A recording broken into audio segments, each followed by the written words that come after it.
Kuinka kauan menee oppia kalastamaan haukea perholla?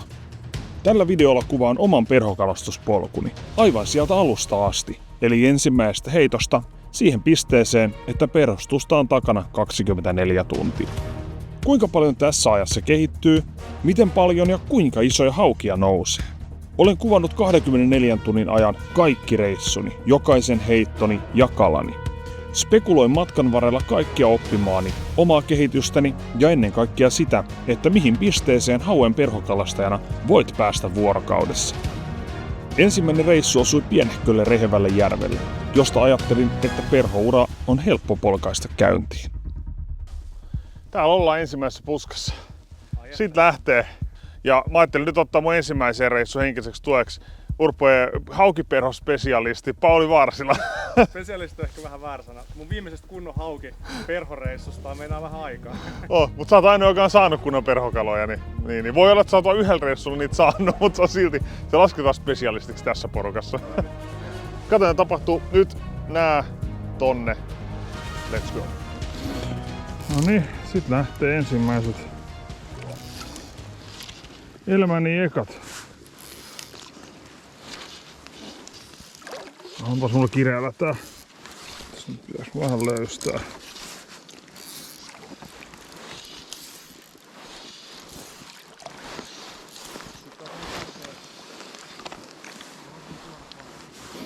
Joo.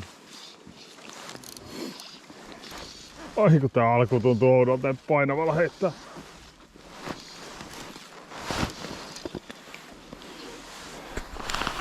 Tää vielä kaunistaa, mutta ehkä tää tästä. Vaikka haukiperhoa heitän nyt ensimmäistä kertaa, niin pintaperhokalastusta on tullut pari kertaa harrastettua Lapissa. Eli suurin piirtein tiedän, miten perhovapaa käytetään, mutta tällä raskaammalla perholla ja siimalla heti huomaa, että asiat on opeteltava tavallaan ihan alusta. Välineinä minulla on käytössä Visionin Big Mama Vapa, Visionin Hero Kela ja Granddaddy siimat. Nämä välineet valikoituu ihan puhtaasti vain nyt hinnan mukaan. Eli tässä oli aika edullinen setti aloittaa uusi harrastus.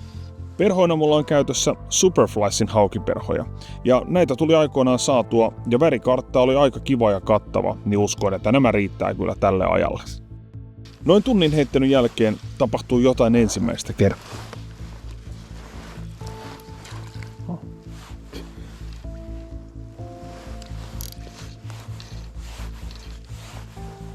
Neliosainen vapani irtosi keskeltä, vaikka se oli ihan tukevasti kasattu. Ja huomioi, että tätä tosiaan tapahtuu tämän 24 tunnin aikana aina parin tunnin välein. Onko tämmöistä heitostani kiinni vai vavan laadusta? Jos tiedät, niin voit kommentoida videon alle. Hauenkalastus itsessään ei ole mulle mitään uutta juttua, vaan hauki on aina kalastettu ihan niin kauan kuin ylipäätään kalastusta on tullut harrastettua. Ja maltti ei ole hauenkalastuksessa koskaan ollut se oma vahvuuteni, eikä kyllä nytkään. Parin tunnin tyhjän heittelyn jälkeen halusin vähän niin kuin testiksi heittää hyvännäköisen kohtaan myös vähän viehettä. Ikään kuin todistaakseni itselleni, että onko uitossani jotain vikaa vai eikö paikalla tosiaan ole kaloja. No, sitten tapahtui tietysti klassisesti.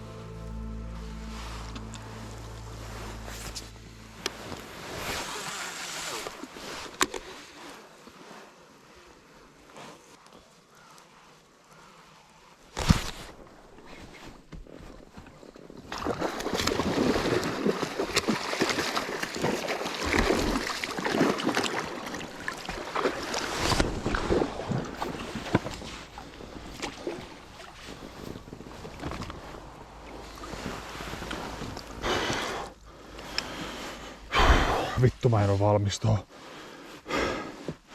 Päätin testaa, että perho ei tässä toiminut. Oliko toi eka heitto viehellä? Mun pitää tarkistaa videolta. Ei oo totta. Hyvä kala. Aina yhtä säätöä tää yksin kuvaaminen paljon on tuolla jonkun matkan päässä. Moro.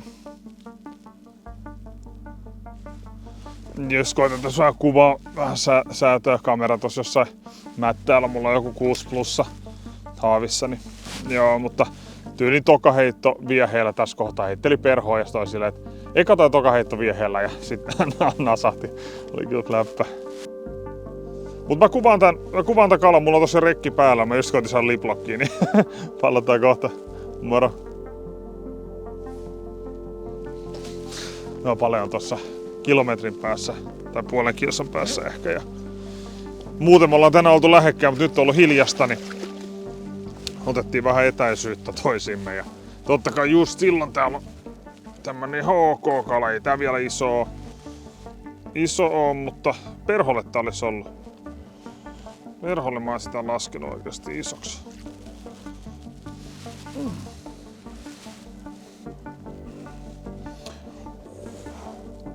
Ihan nätti. No, nyt tästä ei parempaa videoa valitettavasti saa. Tää lähtee nyt vapauteen. Oi, sinne meni.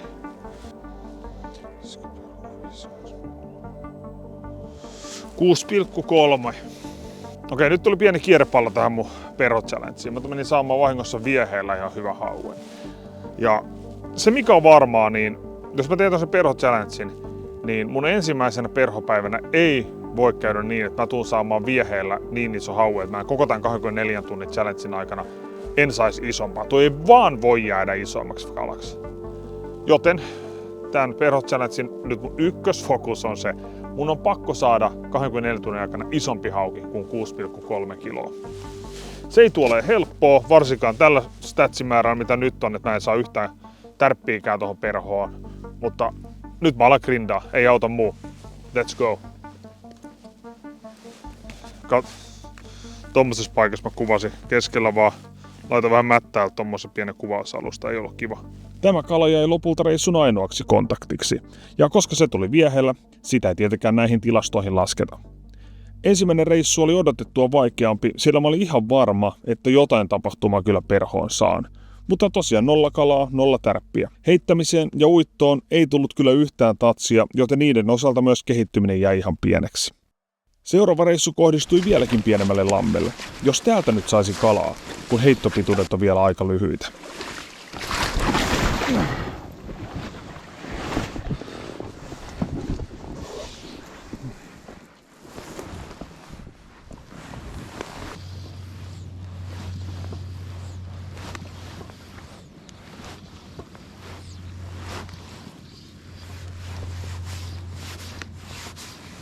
Heittelin pari tuntia koko järven läpi ilman yhtäkään kalahavaintoa. Oi. Se oli taas yksi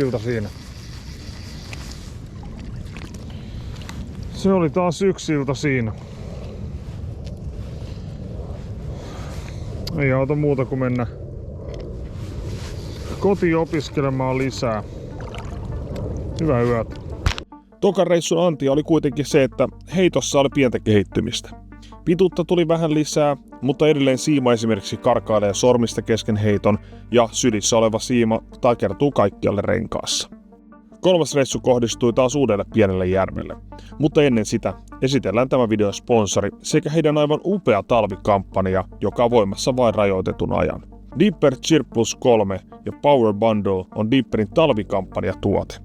Mehän ollaan käytetty Deeperia jo niin pitkään kuin muistan, ja kerron sulle miksi nyt tää on ehdottomasti se paras kamppis Deeperiltä koskaan. Ensiksikin tämä uusin malli, Chirp Plus 3, on kehittynein Deeperi kaikuluotain.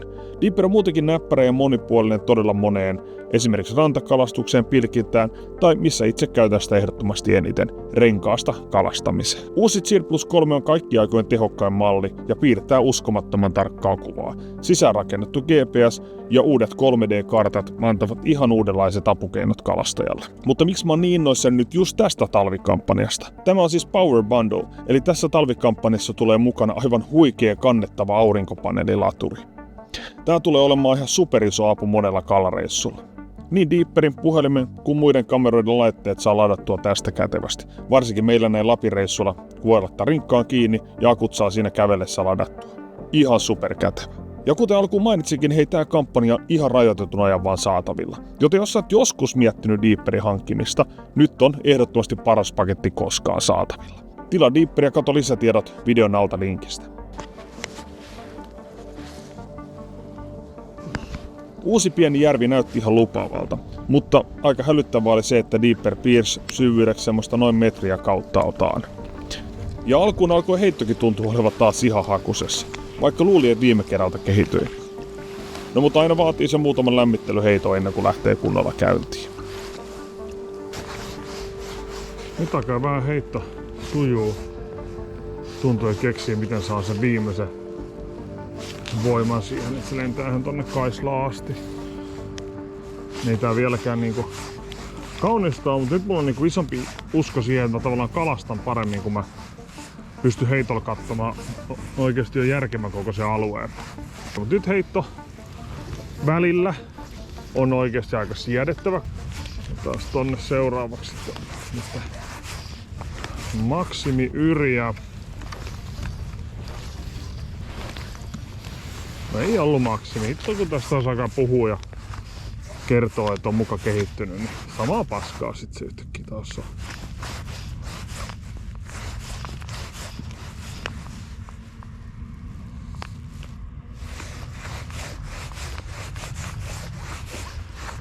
Olis kiva tietää, miltä tärppi tuntuu tässä lajissa.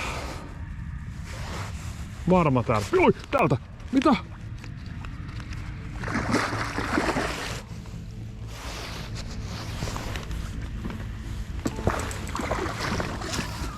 Ei oo.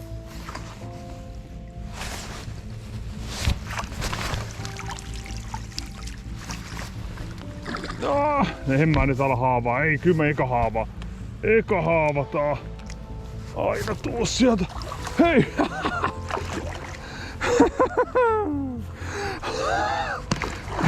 Ei oo totta. Mitä mä just sanoin? Olis kiva tietää, miltä tärppi tuntuu. Ja saman tien. No, miten nämä perhot kestää tämmöstä? Oho, pitää katsoa, ettei mene peruke tonne. Noin. Mut siis... Ihan hieno avauskala.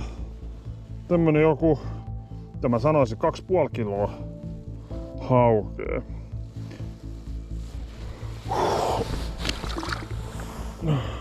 Kiduskannet auki.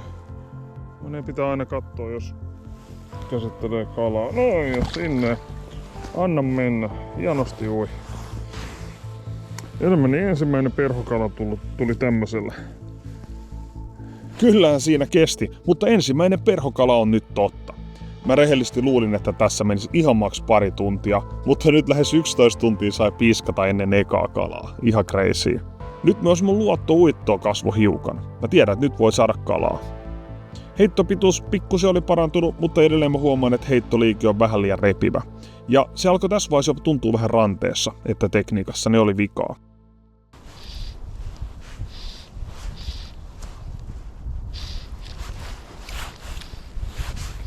Aha. Siinä oli tärppi.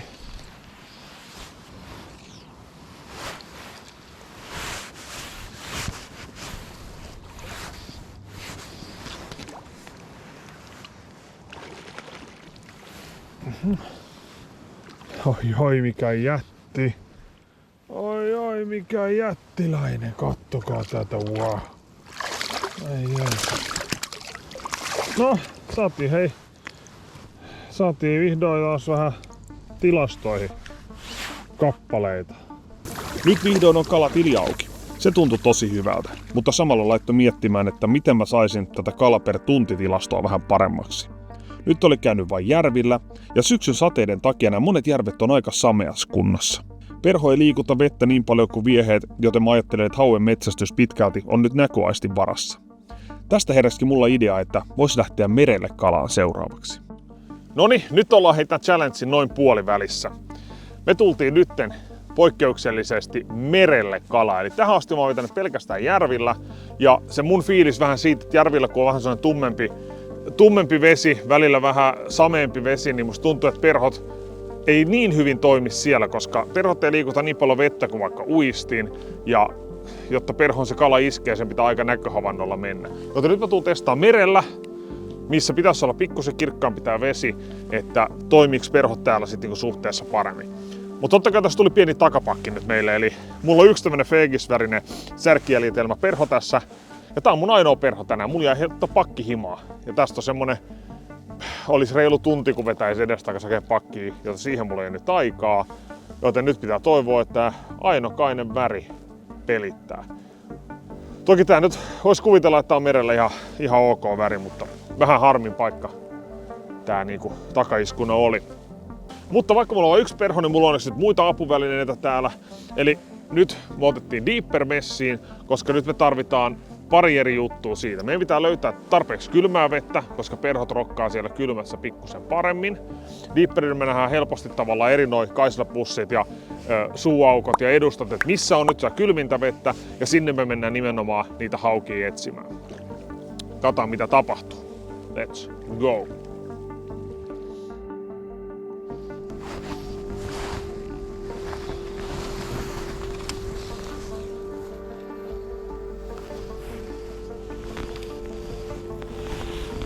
Tällä reissulla aloin huomaa heitossa ekaa kertaa kunnolla kehitystä. Liike oli ylipäätään paljon rauhallisempi, ja mun ranne ei tehnyt enää liikettä niin voimakkaasti kuin ennen, vaan nyt se oli koko kädellä.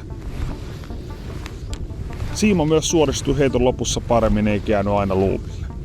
Toki edelleen ongelma oli vähän se, että renkaassa on paljon tosi pikkuosia, mihin tuntuu, että siima koko ajan takertuu ja aina silloin täällä vähän pilaa mun heittoa.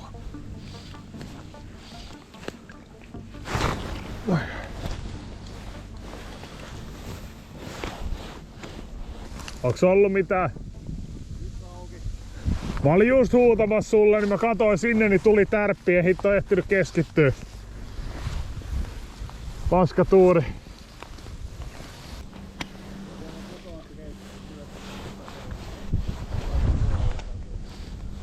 Jaa. Saadaan se. Oi, siinä on!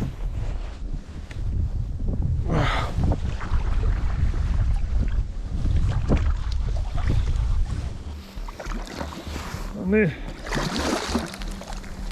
Leader touch.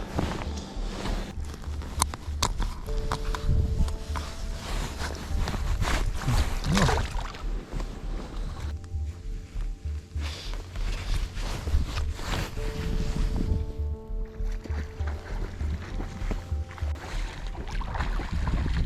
Merellä alkoi heti kalaa tavoittaa perholla paremmin, juuri miten olinkin ajatellut. Ai. Nättiä. Ai.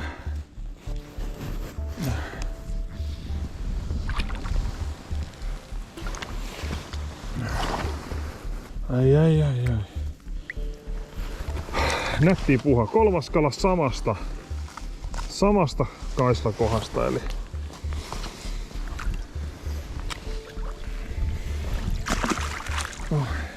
se mitä mä en oikein vielä tiedä perhokalastuksessa on se, että miten pitkäikäisiä nämä perhot on. Että mulla tosiaan nyt kun on vaan yksi perho mukana, niin pitää varovasti irrotella sitä tuolta hauen suusta, ettei menetä ainotta perhoa.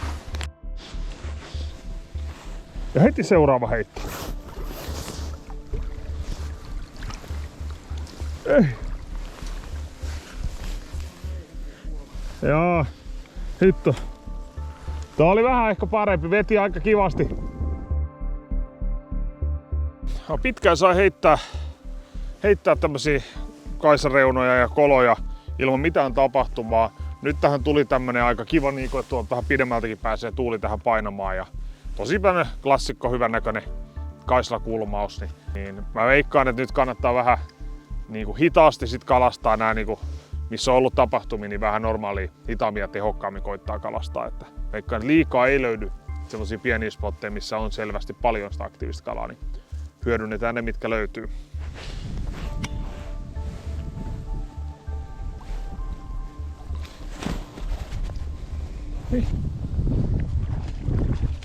Oi. Leader touch. Missä muuten menee perholiideri? Onko se tätä vai onko se vasta tää? Tää on jo liideri, kun paketista ostaa, niin kai se on toi. Hoppaa!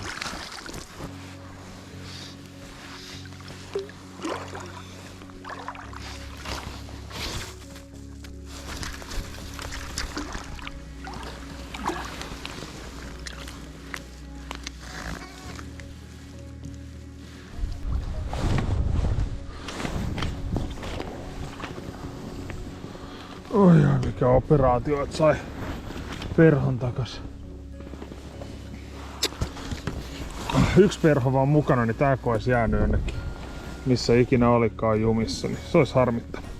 Nyt oli ehdottomasti paras reissu tähän asti. Kaloja tuli kiva määrä, vaikka isot puuttui. Mutta tärkein oli oikeasti nyt saada luottua siihen omaan uittoon ja ylipäätään kalastamiseen. Nyt musta tuntuu, että mä pystyn saada kaloja ihan tarpeeksi tehokkaasti. Heittäminen myös tuntui ekan kerran helpolta, eikä rannekaan kipeytynyt. Nyt olisi semmonen mun laskujen mukaan reilu parikymmentä tuntia perhostelua takana ja niin nyt olisi mahdollisesti viimeinen reissu tälle jaksolle mulle perhokalastusta. Ja nyt tää kaikki oppi, mitä mä oon taas 20 tunnissa saanut, on ajanut mut tähän pisteeseen. Eli nyt me ollaan ajettu vähän pidemmälle, läntiselle merialueelle. Nyt se isoin tavoite on ehdottomasti se, että jos tää on se mun viimeinen reissu, niin se mun ensimmäisen reissun viehekala, reilu 6 kiloa, niin se ei vaan voi jäädä jakson isoimmaksi kalaksi. Sen verran tätä perhohommaa on pakko saada vietyä eteenpäin myös siinä enkkakalapuolessa, että se 6 kiloa pitäisi nyt rikkoa täältä. Tuleeko se tapahtumaan? Ei mitään hajuu, mutta kaikkea me tehdään ja me kalastaan nyt todennäköisesti ihan pimeeseen asti. Sen jälkeen me nähdään, mikä on mun lopullinen tulos, kun me ollaan saatu kello täyteen. Joo, hypättiin Olavin kanssa just veteen ja mä sanoin Olaville ääneen, että nyt on muuten viilempää vettä ja tuntee heti jaloissa. Mutta onneksi meillä on parempiakin mittareita tähän vedenlämpöön kuin meidän jalat nimittäin. Mä olin väärässä. 8,4 astetta, eli vedenlämmöt edelleen ihan samoissa, mitä ne oli viimeksikin merellä. Vaikka jaloissa mukamassa tuntui viileämmältä, mutta edelleen me halutaan etsiä tietysti täältä nyt se vähän kylmempää vettä vielä. Me veikkaan, että tuolla mennään vähän tonne saarten taakse, niin voi olla, että siellä vesi liikkuu enemmän ja siellä voi ollakin pikkusen pari astetta viileämpää ja se voi nopeasti kerää sitten se kalan myös sinne. Et mä haluaisin sinne noin 6 asteeseen löytää sitä vettä ja siellä olisi mun luotto näille perhokaloille, mutta niin. Ei mitään, lähdetään eteenpäin ja etsitään viileätä vettä.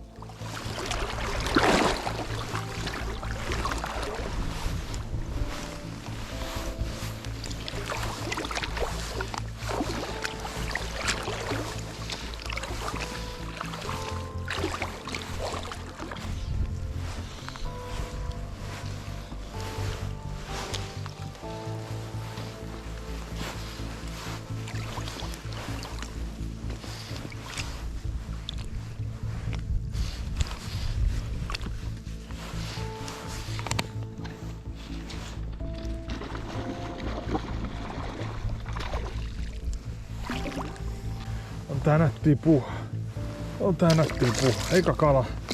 Ei oo montaa heittoa takana.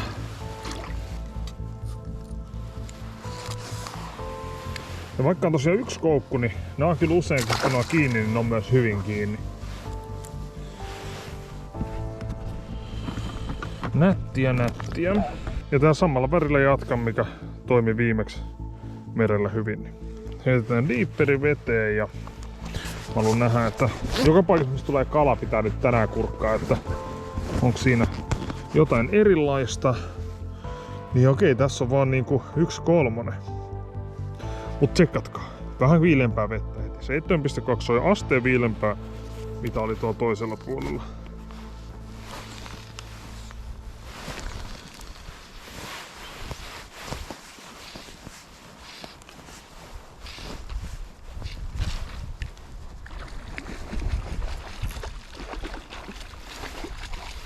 Sieltä Kaislan seasta pieni. Oi.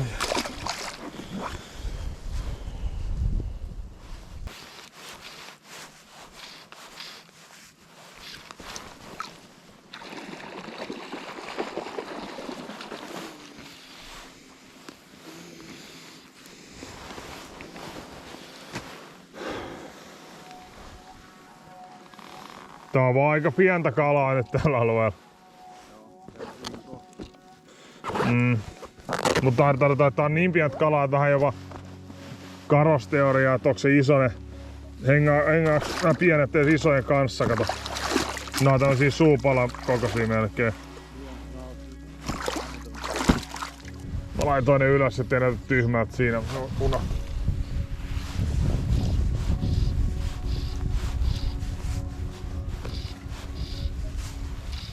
Oi. Ja hyvä varmaan. Ei vittu, pieni. Sairas sivulle vetoni. Kelasin, että pakko olla vähän parempi. On tää kai päivä isoin silti. Tää on ehkä kilo.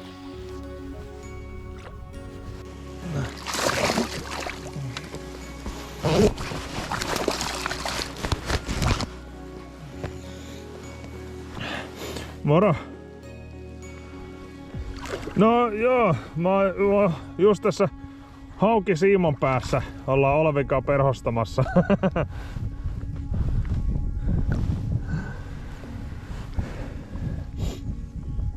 Joo, aika pirautellaan kun lähdetään ajaa kotia päin. Jossain kohta iltapäivällä, niin palataan silloin. Moro! Villen kanssa kuvattiin muuten viime keväällä hauenkalastusjaksoa joella. Nyt tällä perhojaksolla, jos tää haukien keskikoko ei ole kummonen, niin voi luvata, että sillä jaksolla on. Joten käy kurkkaamassa vaikka tämän videon jälkeen se. Mä laitan linkin tonne lisätietoihin. Joo, 7,4 astetta, 1,4 syvää. Tässä on niinku se asteen verran vähemmän tai kylmempää, mitä oli tuolla aloituspaikassa. Joo. Että ei nyt hirveitä johtopäätöksiä vielä voi tehdä, mutta ainakin nyt niinku se on ollut vähän parempaa heti kun päästiin kylmempään veteen, mutta mä veikkaan, että ei me tuolla kylmempää olla valitettavasti ihan vielä löytämässä.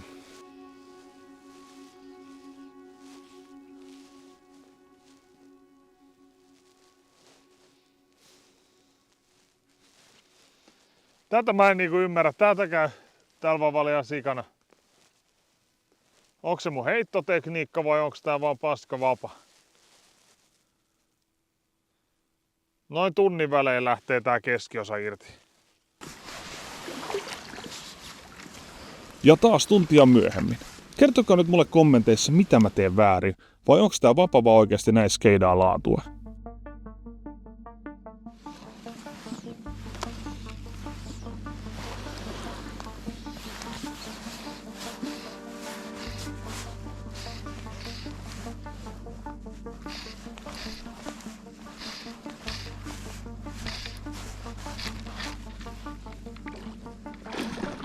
Noniin. Nyt on parempi kala.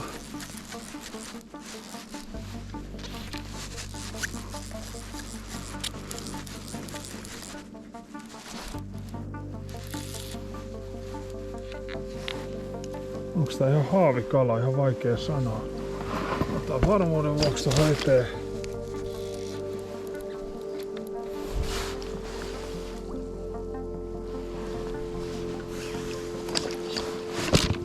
Jossain kasvissa äsken jumissa. Tässä on aika pahaa kasvistoa.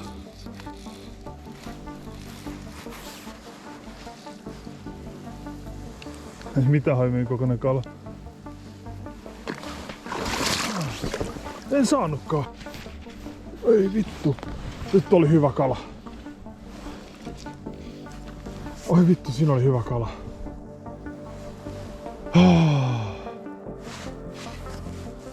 Ei vitsi. Nyt oli eka iso kala kiinni.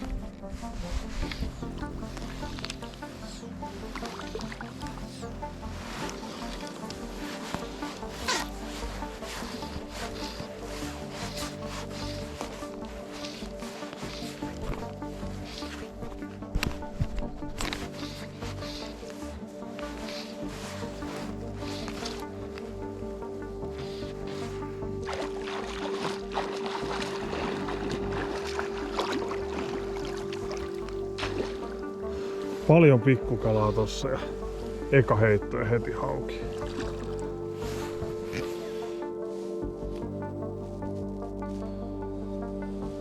Ja tuttu perho. Tää on varmaan 3 kilon kala. Päästään takaisin.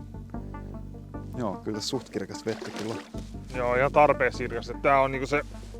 Tää on niinku semmonen merikirkkaus, mihin mä niinku luotan ite, että sitten kala oikeesti iskee sillä näköaistillaan noihin, ettei tarvii jäädä veikkailemaan, että näkeekö se yhtään tai havaitseeko se.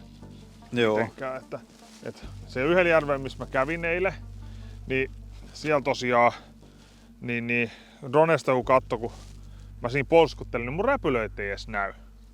Niin hyvä siinä miettiä, että näkeekö kalakaan paljon. Sama kun mä heitän sen viehen sinne veteen, niin dronella ylhäällä tauspäin näet saman tien, että sama blup, kirkaskin ärsyvärikin vaan katos ihan saman tien. Että siinä jäi heti sellainen fiilis, että tää ei nyt ehkä toimi ihan silleen, miten niinku haluaisi. Mutta merellä selvästi se kala on helpompi tavoittaa. Toki se on sitten helpompi kala aina sitä vähän pienempää kalaa myöskin.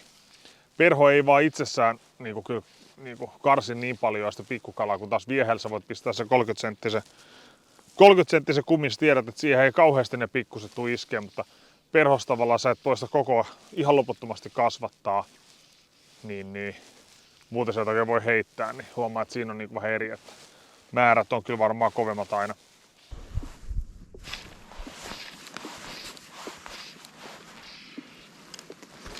Tässä oli pikkukalaa, tossa olisiko se merkki metsästävistä isomuksista.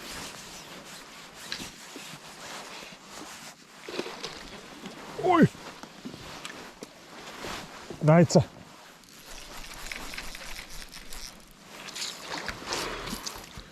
Mä oon ihan solmussa. Veti huti. Näin saatiin 24 tuntia kelloon täyteen. Viikareissu antoi ihan huikean määrän kaloja. Kaunisteltiin kala per tunti statsia ihan kivasti siitä alusta. Nyt heitto ja uitto on päässyt omasta mielestä ihan tarpeeksi syvälle levelille. Ei siis missään nimessä mitään pro-tasoa tai edes keskinkertaista, mutta nyt musta tuntuu, että tekeminen on riittävällä tasolla, jotta kalastaminen on oikeasti ihan tehokasta ja mielekästä. Olisin ennakkoon uskonut, että tällaisilla kalamäärillä kyllä vähintään yksi parempi kala olisi käynyt puntarilla, mutta toi noin 3 kilon kala jää nyt tällä kertaa isoimmaksi. Mutta yksi tärkeä havainto perhokalastuksessa tuli kyllä tehty. Tämä on sikakoukuttavaa ja todella upeaa puuhaa. Ja nyt kun tämä challenge on ohi, järvet on jäässä, niin hinku päästä heittämään perhoa on ihan älytön. Totta kai näin eri kalastusmuotojen harrastajana mä osasinkin odottaa, että viihdyn varmasti tämänkin lajin kanssa. Mutta rehellisesti en olisi uskonut tällaista vastaanottoa mun keholta ja mieleltä. Mutta laita kanava tilaukseen ja tosiaan kommentoi alle, haluatko nähdä jatkoa myös tämmöiselle perhokalastuksen alkutaipaleelle. Mitä esimerkiksi seuraava vuorokausi voisi tuoda tullessaan? Ehkä jo nyt niitä isoja kaloja.